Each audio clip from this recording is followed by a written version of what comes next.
Hello, what's up YouTube students, it's your boy again FX, and in today's video I'm gonna be sharing to you guys how I treat supply and demand, and also how we can treat supply and demand and trade supply demand as a strategy. Right, so in today's video I'm just gonna simply do that and then I'm off. So if you want to join my Telegram group where I share my trading signals, tips, the link is gonna be in the description box. Also follow me up on Instagram, the link is also gonna be in the description box. So without wasting much of your precious time, let's just get straight into this video. I know that if you're a forex trader and you've been trading forex for a while, I know that you have heard about the strategy known as supply and demand strategy, order block, smart money concept, ICT. A lot of you guys have heard about most of this strategy, but in today's video I'm just going to talk about supply and demand and then I'm off. So what is supply and demand? Supply and demand is a strategy that is used in trading the financial market. So supply and demand areas or zones are zones whereby the market actually give impulsive movements, or these are areas whereby the institutional traders actually place their orders, meaning that in these areas institutional traders place their orders since there are impulsive movements caused in this area. Guys, I actually took a trade yesterday on gold, and as you guys can see, the market tapped into my supply region and then I took the sell and then it actually ran me into profit, but I had to close because the market is going for a break, right? Because the market is always open 5 days in a week. On Saturdays and Sundays the market is close. I have to close my trade because I don't love swinging my trade till the next week. I love closing all my orders, or I love closing all my positions. So guys, let me just explain to you guys what supply and demand is on this real life chart. Okay, as you guys can see right now, let me scale down to my 15 minutes time frame. I think that's where I actually saw that supply level.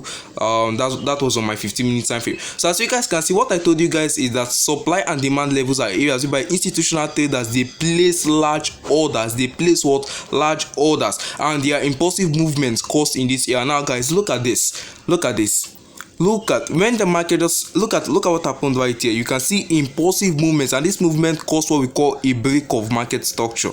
All right, this caused impulsive movement. Let me just clear. Look at these candles. Look at impulsive movement caused here, and this movement also caused a break of market structure.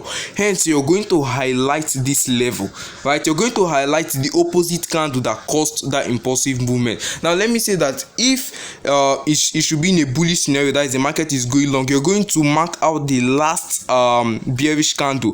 But as you guys can see, it is a bearish scenario. Hence, you're going to mark out the last bullish candle. So as you guys can look closely in this area, I marked out the last bullish candle, and that was my supply level. And then as I traced it, I moved it to the future. Like as you guys can see, I moved it to the future, and then I waited for the market to tap into my zone. So the market did all its shit, and then the market came back to my zone. Look at it, guys. When the market came into my zone, I just waited for a confirmation. I first saw weak rejection, then I jumped in for the trade. I put my SL, and then I put my take profit at an fair value gap, or an area where I'm thinking that the market is gonna reverse.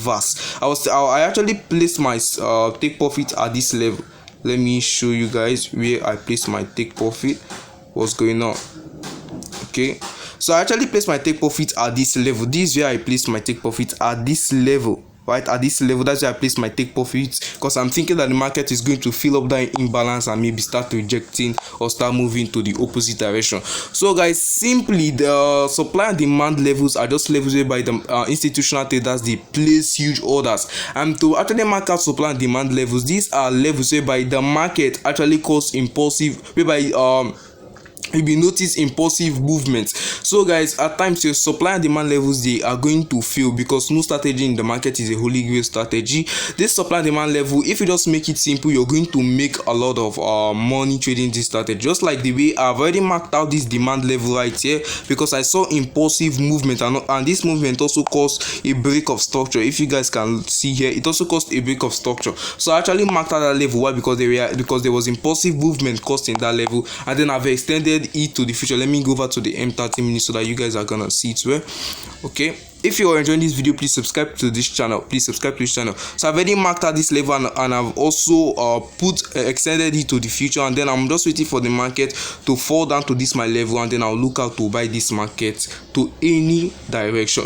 I'm going to look out to buy this market and put my take profit at any point that I want, or maybe I can just decide to swing this trade, right? So guys, that's simply how to trade supply and demand. Supply and demand areas are just areas whereby institutional traders, they place large orders. You just mark out those areas or mark out those levels, wait for the market to return to those level, have confluences and confirmations, then you jump in for a trade and you're gonna win the trade, guys. It's very simple. There is no much thing about it. It's just like if you also want to add your confidence before jumping into a trade using supply and demand, maybe you can add it so that it can look more better and can actually fit the way you trade. Just for me, the way I trade this supply and demand, I actually make use of some confluences. I want to see impulsive movements, I want to see liquidity sweep, I want to see break of structure. These are all smart money concepts. So if you want to learn that, you can check other videos. They are free out here on YouTube. So guys, that's it. So I hope you enjoyed this content. If you want to see more of this content, please subscribe to this channel